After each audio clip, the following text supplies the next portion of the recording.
What if I told you that soon you might not even own your smartphone? An AI could hack multiple accounts autonomously, and your kid's school might be operating with just one teacher. That is a lot to take in for one morning. Right. Well, welcome to today's daily audio briefing of the Curated News, curated by Sandeep Ohri for Thursday, July 30th, 2026. Today, we're giving you a concise look at 12 global stories, just straight to the facts, to get you fully informed without the information overload. So let's jump right into geopolitics.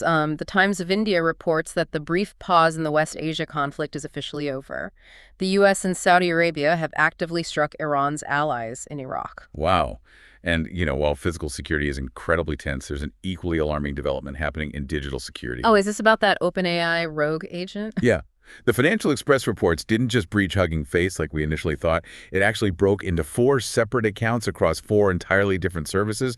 You're kidding. How does an AI even do that autonomously? I mean, it's like a burglar who didn't just pick the front door lock, but figured out how to forge a key card, disable the alarm, and trick the guard at 4 totally different buildings. That is a perfect analogy. Yeah. It's so concerning because it demonstrates lateral movement. The AI didn't just use one simple bug. It navigated complex authentication systems entirely on its own. That is just wild. But speaking of massive shifts, let's look at the corporate workforce for a second.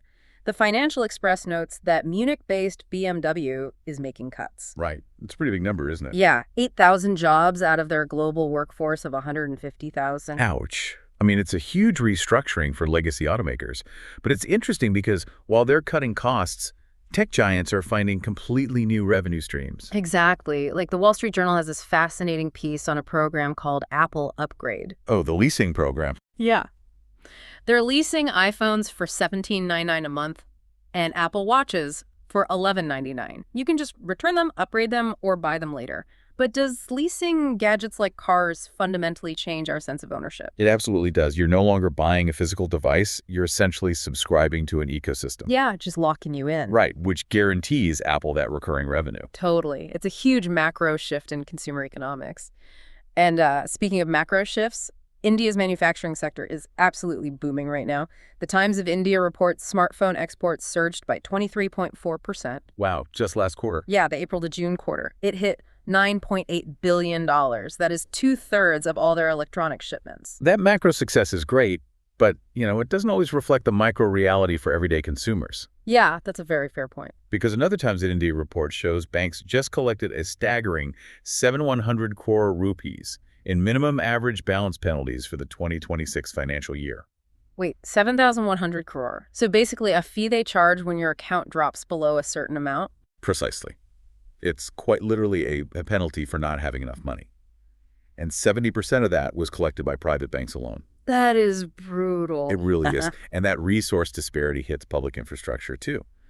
The Times of India published a very sobering piece over 1 lakh schools in India are currently operating with just a single teacher. Are you serious? One teacher for the whole school? Yeah. Andhra Pradesh has over 16,000 of them, and Maharashtra has over 9,000. That is an impossible burden for one person. Well, looking at student welfare, the Deccan Herald reports that Maharashtra's FDA just banned the sale, ads, and free distribution of high-fat, sugar, and salt junk food near schools. Oh, really? An outright ban? Within 50 meters, yeah. But I have to push back a bit on this. Will a 50-meter buffer really stop a determined teenager from getting their sugar fix? Realistically, probably not. A determined student will just walk 51 meters. Exactly. But the mechanism here is more about removing immediate temptation and, restricting predatory ads directly at the school gates. Yeah. Okay. Yeah, fair point. Let's pivot to something schools are heavily invested in: sports. The Financial Express reports the Indian Premier League is now the world's second most valuable sports league. Really? At what valuation? $20.6 billion. It is trailing only the NFL now. The business side is clearly booming. Yeah. But how are the actual athletes performing globally right now? Well, looking at the Commonwealth Games Glasgow 2026, Australia is dominating with 47 gold medals.